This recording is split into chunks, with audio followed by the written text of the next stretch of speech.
Senadora Leila de Lima na basura ang matrix na inilabas sa Pangulong Duterte tungkol sa kalakaran ng ilegal na droga sa Bilibid. Ayon sa Senadora, kung isa na naman daw itong biro ay tiyak-an niyang pagsisisihan ito ng Pangulo. Wala raw kwenta ang matrix at kayang-kayang gawin ng isang bata. Natatawa na lang daw siya sa tinaguriang Bilibid Drug Matrix kung saan karamihan ng araw ay nakaturo kay Pangasinan Congressman Amado Espino Jr. Ibig sabihin daw ba nito ay nagre-report siya kay Espino?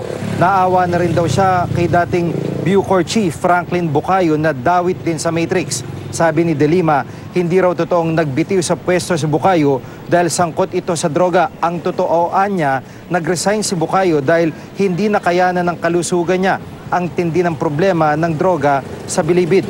Si dating Justice Undersecretary Francisco Toti Baraan naman, limitado lang daw ang supervisyon sa Bilibid.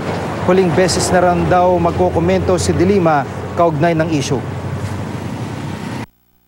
Was it a joke? Like most of his jokes before, this latest one he will surely regret. Scrap paper, it belongs to the garbage can. Sa basura lang po ito pwedeng ilagay. Kayo na po ang humusga. Tingnan na lang po ninyo ang matrix na ginawa nila, na miski 12 taong gulang na bata ay kayang i-drawing. Lahat din ng araw, kung mapapansin nyo, ay tumuturo kay Governor Amado Espino.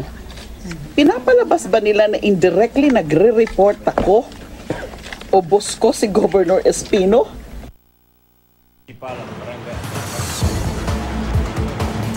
Samantala, itinanggi rin ni dating Governor at ngayon Congressman Amado Espino Jr. na may kinalaman siya sa transaksyon ng droga sa New Bilibid Prison. Humingi ng pagkakataon si Espino na makausap ang Pangulo at si PNP Chief Ronald De La Rosa, lalo't apektado na raw ang pamilya niya sa nangyayari. Gusto rin daw niyang malaman kung sino ang nagbigay ng naturang impormasyon sa Pangulo. Minsan lang daw pumunta sa Bilibid sa Espino nang bisitahin si dating Congressman Romeo Halushos. Isang beses lang din daw nakita ni Espino si Senator Leila de Lima at ang dating driver bodyguard nito na si Ronnie Dayan. Sinusubukan pa naming kunan ng panig ang iba pang nabanggit sa drug matrix ng Pangulo.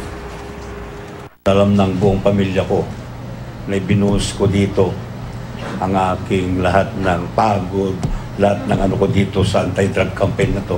Tao din lang ako, guys. Masakit na masyado, malupit na masyado yung dinaranas namin.